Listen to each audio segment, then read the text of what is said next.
Kita menggunakan juga mungkin akan ada penyerapan unsur hara lain yang mungkin akan sedikit terhambat, jadi sebisa mungkin itu disesuaikan. Kami merasa 2 kali itu kalau di tanaman kami kemarin.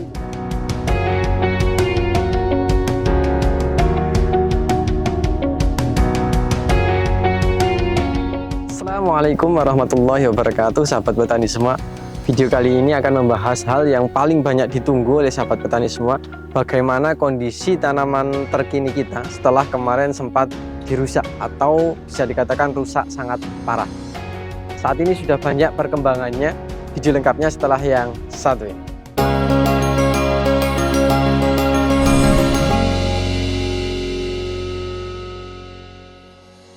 Sahabat petani semua, saya ingatkan kembali Mitra Bertani sedang membuka open pre-order untuk kaos eksklusif khusus untuk kamu yang bangga menjadi petani. Miliki kaos eksklusif ini karena setiap pembelian kaos tersebut, sahabat petani semua akan mendapatkan buku tentang dasar ilmu pertanian, kemudian aksesoris, kemudian ditambah dengan stiker. Jangan sampai ketinggalan karena kami batasi, jangan sampai kamu menyesal karena kamu tidak memilikinya, dan tetap bangga menjadi petani dan miliki kaos eksklusif.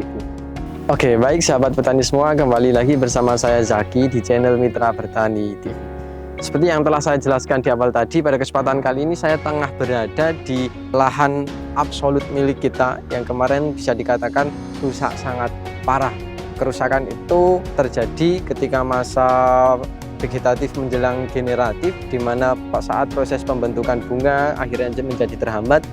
Sebagian besar daun menjadi rusak, kemudian rontok, kemudian banyak hal lain yang mungkin membuat kami di awal sempat ingin menyerah. Buat teman-teman yang belum menonton, silahkan klik link di atas. Di situ telah kita jelaskan atau kita paparkan beserta kondisi tanaman saat itu gitu. Dan alhamdulillah saat ini setelah sekitar 3 minggu atau lebih ya, saat ini mungkin sekitar berumur 100 hari setelah proses penanaman, alhamdulillah bisa teman-teman lihat sendiri kondisi tanaman seperti tidak terserang apa-apa sebelumnya. Jadi saat ini sepertinya sudah menjadi seperti tanaman normal. Alhamdulillah saat ini sudah mulai merah, dan pada intinya proses atau treatment yang kita lakukan alhamdulillah menemui titik terang.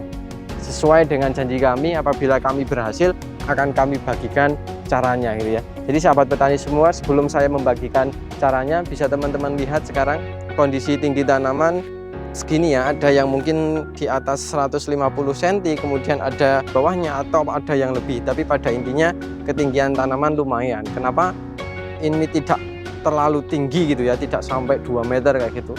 Ada beberapa alasan. Yang pertama karena kita tidak melakukan perempelan habis, kemudian ini juga terbuka atau langsung terpapar sinar matahari, sehingga pertumbuhan memang bisa ke samping, tidak hanya ke atas tapi juga ke samping. Kemudian pemakaian nitrogen juga kami minim, kemudian untuk pemakaian JPT juga kami bisa dikatakan juga sangat minim. Ketinggian ini juga bisa kita lihat dari ruas antar batangnya ini pendek, biasanya produktivitasnya ini akan tinggi.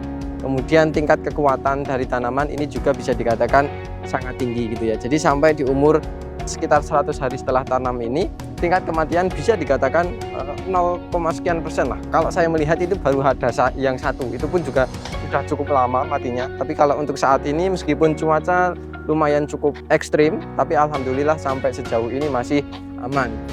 Hasilnya saat ini tanaman sudah mulai memerah, bisa teman-teman lihat ya, ini sudah mulai memerah. Mungkin dalam hitungan hari kita akan mulai memanennya. Pada intinya saat ini tanaman sudah sehat seperti tanaman normal. Oke ya, tadi saya sudah menjelaskan kondisi tanaman terkini, di mana saat ini bisa dikatakan seperti tanaman normal, tanaman seperti biasa dengan daun yang bisa dikatakan sudah hampir pulih 100%, kemudian produktivitas juga tidak diragukan lagi. Tingkat kerontokan bunga juga bisa dikatakan sudah sangat minim dibanding dengan proses sebelumnya.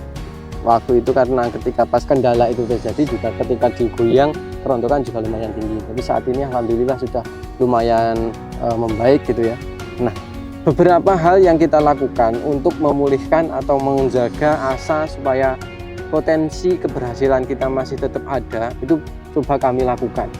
Langkah pertama yang kita lakukan ketika menjumpai tanaman kita seperti yang kemarin saya tunjukkan, langkah yang pertama itu adalah kita bermain di pH tanahnya, karena segala sesuatu itu akan bisa optimal ketika pH-nya itu di angka optimal. pH yang baik itu di angka 6 sampai 7. Nah, pada saat itu kita mengaplikasikan kalsium 2 kali secara berturut-turut, itu antara bawah dan atas itu kita aplikasikan semua. Jadi pada bagian bawah kita kocor menggunakan kalsium, pada bagian atas kita juga spray menggunakan kalsium 2 kali berturut-turut. Jadi 2 kali dalam artian 2 kali aplikasi gitu ya. Jadi barakatnya saat ini kita kocor menggunakan kalsium, keesokan harinya kita ke spray menggunakan kalsium, kemudian 2 hari setelahnya kita kocor lagi menggunakan kalsium, dan sehari setelahnya spray lagi menggunakan kalsium. Kalsium yang kita gunakan itu kalau saat ini kita menggunakan Calbovit ya. Kalau untuk spray biasanya kita menggunakan Calbovit, di mana di situ mengandung kalsium dan boron. Sementara untuk pengocoran kita lebih condong untuk menggunakan kalsium dan asam humat, di mana dia di samping untuk meningkatkan tapi juga untuk menjaga atau sebagai pH buffer supaya pH tetap dalam kondisi mendekati netral atau bisa dikatakan optimal untuk pertumbuhan tanaman. Untuk dosisnya itu setiap kali aplikasi untuk kocor sendiri itu adalah sekitar 3 sendok makan untuk setiap 20 liter air, dan setiap lubang tanam itu adalah sekitar 200 ml. 200 sampai 250 ml tergantung kondisi tanaman, kemudian sistem perakaran, kondisi tanah terlalu lembab atau tidak gitu. Jadi pemakaiannya adalah sekitar 3 sendok makan untuk 20 liter air, kita kocorkan di lubang tanam, pas di lubang tanamnya ya sahabat petani semua. Dan setiap tanaman itu dosisnya sekitar 200 ml. Kemudian untuk spraynya kita juga menggunakan sekitar 3 sendok makan untuk 16 liter air dengan aplikasi secara tunggal. Kami lebih menyarankan untuk pengaplikasian kalsium itu lebih baik diaplikasikan tunggal, meskipun sebenarnya dia mungkin bisa dicampur, tapi akan lebih baik atau lebih maksimal ketika dia diaplikasikan secara tunggal. Ya, jadi sahabat petani semua, jadi saat ini kita menggunakan kalsium untuk kocor, keesokan harinya kita menggunakan kalsium lagi tapi untuk spray. Dan diusahakan ketika tanaman kita mengalami keracunan seperti itu, bisa dilihat ya sahabat petani, jaga kondisi tanah itu sebisa mungkin dalam kondisi lembab. Dengan kondisi lembab itu akan lebih mempermudah tanaman untuk menyerap unsur-unsur yang kita berikan. Jadi kita cukup 2 kali aplikasi, baik dikocor dan spray itu kita ulang 2 kali. Itu ya sahabat petani semua ya. Jadi kita kocor 2 kali, spray 2 kali menggunakan kalsium. Kemudian mungkin akan ada pertanyaan, apakah 2 kali aplikasi itu sudah cukup? Itu juga melihat kondisi tanaman sahabat petani semua gitu. Jadi terlalu sering kita menggunakan juga mungkin akan ada penyerapan unsur hara lain yang mungkin akan sedikit terhambat. Jadi sebisa mungkin itu disesuaikan. Kami merasa 2 kali itu kalau di tanaman kami kemarin sudah cukup gitu. Jadi tidak terlalu memberikan secara jumlah berlebih. Itu di aplikasi awal ya sahabat petani semua. Jadi awalnya kita kocor dan spray menggunakan unsur kalsium itu. Kemudian setelah itu sudah ada, jadi niatnya itu adalah untuk memperkuat dinding sel, kemudian intinya itu memperkuat vigor tanaman terlebih dahulu. Jadi awalnya karena yang kita jumpai itu adalah di tingkat kerontokan yang cukup tinggi. Nah, ibaratnya kalau seperti yang dikatakan oleh beberapa senior kami, penggunaan kalsium itu akan meningkatkan daya imun atau kekebalan dari tanaman itu gitu. Jadi kalau di manusia itu seperti susu, makanya kita suntikkan atau bisa dikatakan kita infus menggunakan kalsium itu supaya jaringan tanamannya itu kuat dulu gitu. Jadi itu bisa dibuktikan dari aplikasi itu daun dan bunga itu tidak mudah rontok pada saat itu. Nah, setelah itu berhasil baru kita melakukan upaya perbaikan. Nah, perbaikan yang kita lakukan itu terdiri dari beberapa hal ya sahabat petani semua. Yang pertama adalah pemberian pupuk susulan. Pupuk susulan seperti yang kemarin kita sampaikan itu dilakukan di lubang sebelahnya atau sekitar 10 cm dari lubang tanam. Kemudian pupuk yang kita gunakan saat itu adalah NPK yang bisa dikatakan mungkin NPK 1616, di mana kita juga di situ membutuhkan unsur hara nitrogennya. Oke, jadi setelah kita melakukan pengocoran kemudian spray menggunakan kalsium, setelah dinding sel atau jaringan tanamannya itu kuat, baru kita melakukan upaya perbaikan. perbaikan yang kita lakukan itu terdiri dari beberapa hal ya sahabat petani semua. Yang pertama itu kita melakukan spray. Spraynya itu kita menggunakan asam amino. Nah, asam amino yang kita gunakan itu dosisnya adalah 50 ml per 16 liter air. Kita aplikasikan untuk spray dengan interval 4 hari sekali, dan itu hanya kita aplikasikan 2 kali ya sahabat petani semua. Jadi untuk merek yang kita gunakan itu sebenarnya bebas, tapi kemarin yang kita gunakan di situ adalah Ambition, atau dari buyer di situ Ambition ya sahabat petani semua. Tapi pada dasarnya asam amino itu sebenarnya banyak, tapi mungkin sahabat petani semua nanti akan banyak pertanyaan gitu. Mungkin itu ya, jadi kita menggunakan itu untuk aplikasi 2 kali dengan dosis 50 ml. Itu bisa diaplikasikan berbarengan dengan insek maupun fungi ya sahabat petani semua. Tapi kalau diaplikasikan tunggal itu tentunya lebih baik. Oke ya, jadi itu ya untuk asam amino kita aplikasikan 2 kali. Jadi kalsium 2 kali, kemudian asam amino juga 2 kali. Setelah 2 kali aplikasi itu, alhamdulillah titik-titik tumbuh atau aroma-aroma kehidupan setelah itu alhamdulillah sudah nampak, dan kita sudah sangat optimis bahwa tanaman kita itu akan bisa pulih. Alhamdulillah setelah 2 kali aplikasi itu hasilnya cukup nyata atau cukup bisa dilihat. Dan setelah itu kami hentikan untuk penggunaan asam amino itu. Pasalnya ketika kita menggunakan terlalu sering, takutnya karena di situ mungkin ada ZPT atau apa yang tergantung di situ. Itu nanti biasanya kalau terlalu sering itu nanti mungkin ada pertumbuhan yang kurang seimbang. Makanya setelah 2 kali aplikasi itu kita putuskan untuk mengganti. Untuk regenerasi sel kita tidak lagi menggunakan asam amino, karena itu mungkin untuk mengurangi rasa stres ya dari tanaman itu. Setelah tanaman kita rasa sudah tidak stres, nah setelah itu baru kita aplikasikan unsur hara mikro. Dalam hal ini kita menggunakan Vitaron SL, dosisnya itu adalah 30 ml per 16 liter air. Nah itu yang kita gunakan sampai saat ini. Ini untuk menjaga supaya daun tetap beregenerasi sehingga kembali untuk melemas seperti ini. Kalau saat ini daun-daun baru alhamdulillah sudah lumayan bagus, segar, kemudian dari warna juga alhamdulillah sekarang sudah cenderung bisa dikatakan bagus lah. Nah sesekali karena kita menggunakan unsur hara mikro, tentunya kan kita juga perlu menambahkan unsur hara makro. Meskipun kita telah memasuki fase generatif, tapi karena daunnya awalnya rontok, kemudian untuk menguatkan kembali kita menggunakan fosfat. Nah, fosfat yang kita gunakan di situ adalah Mordenfol. Kita aplikasikan sebagai selingan lah. Jadi misalkan saat ini kita menggunakan Vitaron SL, kemudian besoknya kita menggunakan Mordenfol. Jadi 21 biasanya kita gunakan. Jadi Vitaron SL-nya 2 kali, kemudian diselingi dengan Mordenfol. Mordenfol yang kita gunakan juga 25 sampai 30 ml per aplikasi. Biasanya kita hanya menggunakan di fase vegetatif atau generatif menjelang pemetikan buah yang periode kedua. Tapi karena ini sifatnya dibutuhkan untuk menguatkan itu, jadi kita sebagai selingan. Jadi 2 kali unsur mikro, 1 kali unsur makro. Nah, kemudian itu ya, dan sampai saat ini alhamdulillah untuk hasilnya bisa teman-teman lihat. Mungkin tanaman bisa lebih berbicara, saya tidak akan lebih banyak berbicara, tapi hasil yang ada di kanan kiri saya itu mungkin sudah bisa menjawab apa yang dirasakan oleh tanaman. Kemudian itu untuk pemulihan alhamdulillah dengan treatment seperti itu alhamdulillah tanaman sudah pulih. Kemudian asam amino apakah kita berikan lagi? Sampai saat ini belum, karena kami rasa ini sudah cukup. Kemudian mungkin kalau nanti ini sudah berbuah dan petikan mungkin di atas ke 7 atau 10 kali mungkin kita akan gunakan lagi. Tapi sampai saat ini kita tidak gunakan lagi. Yang kita rutin gunakan di situ adalah unsur hara mikro atau Vitaron SL. Kemudian sebagai selingan kita tambahkan Mordenfol untuk merangsang pertunasan dan penebalan kulit dari tanaman ini, dari daun-daun tanaman ini. Kemudian karena ini telah memasuki fase generatif, tentunya kita perlu kalium ya, kalium untuk sahabat petani semua.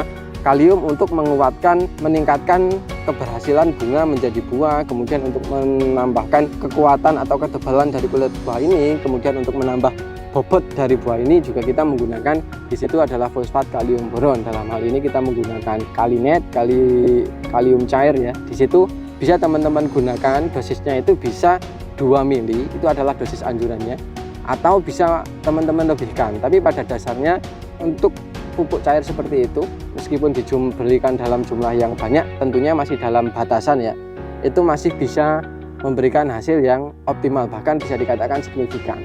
Bahkan di antara petani itu ada yang menggunakan 5-6 mili untuk dilakukan sebagai spray dengan interval 4 hari sekali atau 7 hari sekali.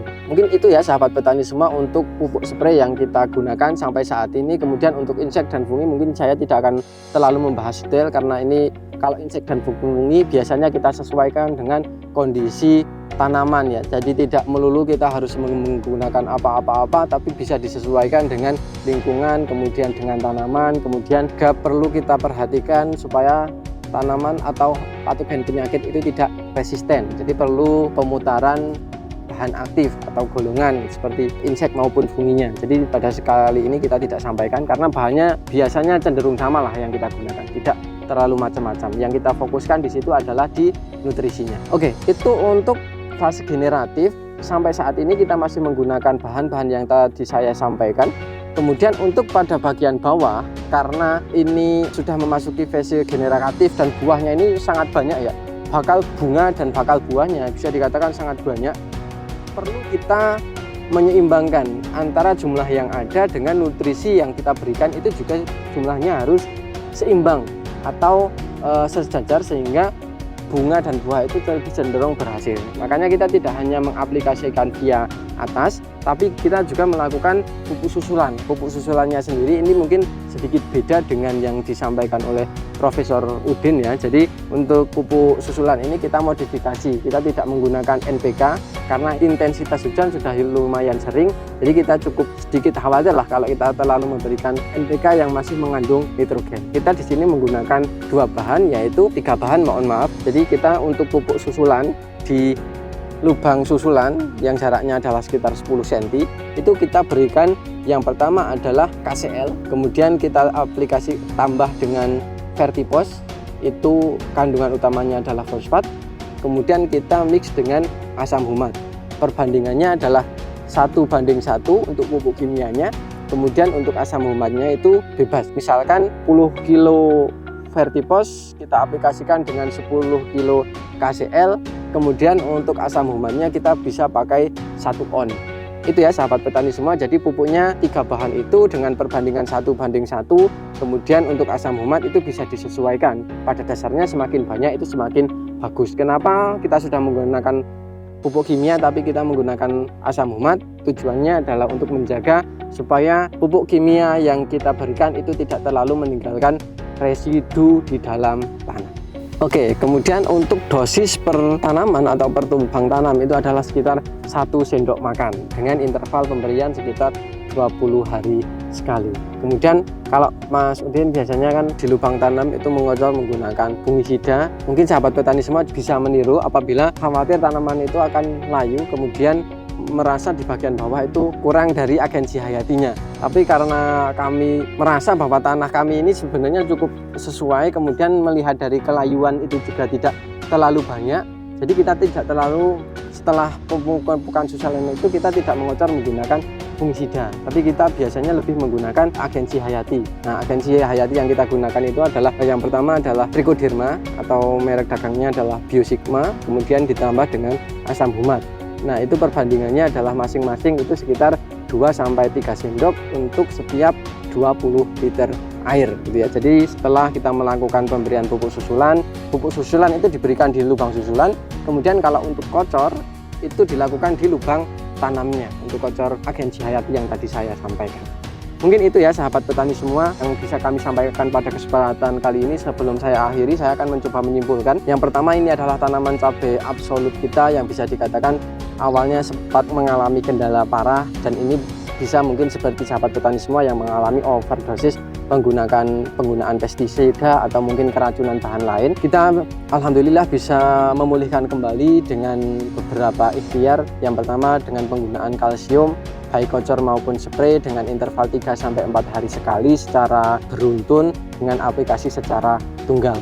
Kemudian setelah jaringan atau dinding sel kuat, baru kita berusaha untuk memperbaikinya. Nah, langkah yang kita gunakan adalah menggunakan asam amino dengan dosis sekitar 50 ml per 16 liter air dengan 2 kali aplikasi dengan interval 4 hari sekali. Alhamdulillah sudah memberikan hasil yang cukup signifikan. Kemudian pemakaian asam amino kita tidak berani terlalu sering karena ini juga mendekati musim hujan. Biasanya asam amino itu juga ada beberapa unsur lain atau ZPT lain yang bahkan mungkin kadang itu tidak dicantumkan gitu. Jadi kita agak sedikit berhati-hati di situ. Kemudian setelah itu kita aplikasikan unsur hara mikro. Dalam hal ini menggunakan Vitaron SL, dosisnya adalah sekitar 30 ml per 16 liter air. Setelah itu kita kuatkan menggunakan fosfat magnesium, dosisnya sekitar 25 sampai 30 ml per 16 liter air dengan 21 ya. Untuk unsur hara mikronya dua kali aplikasi.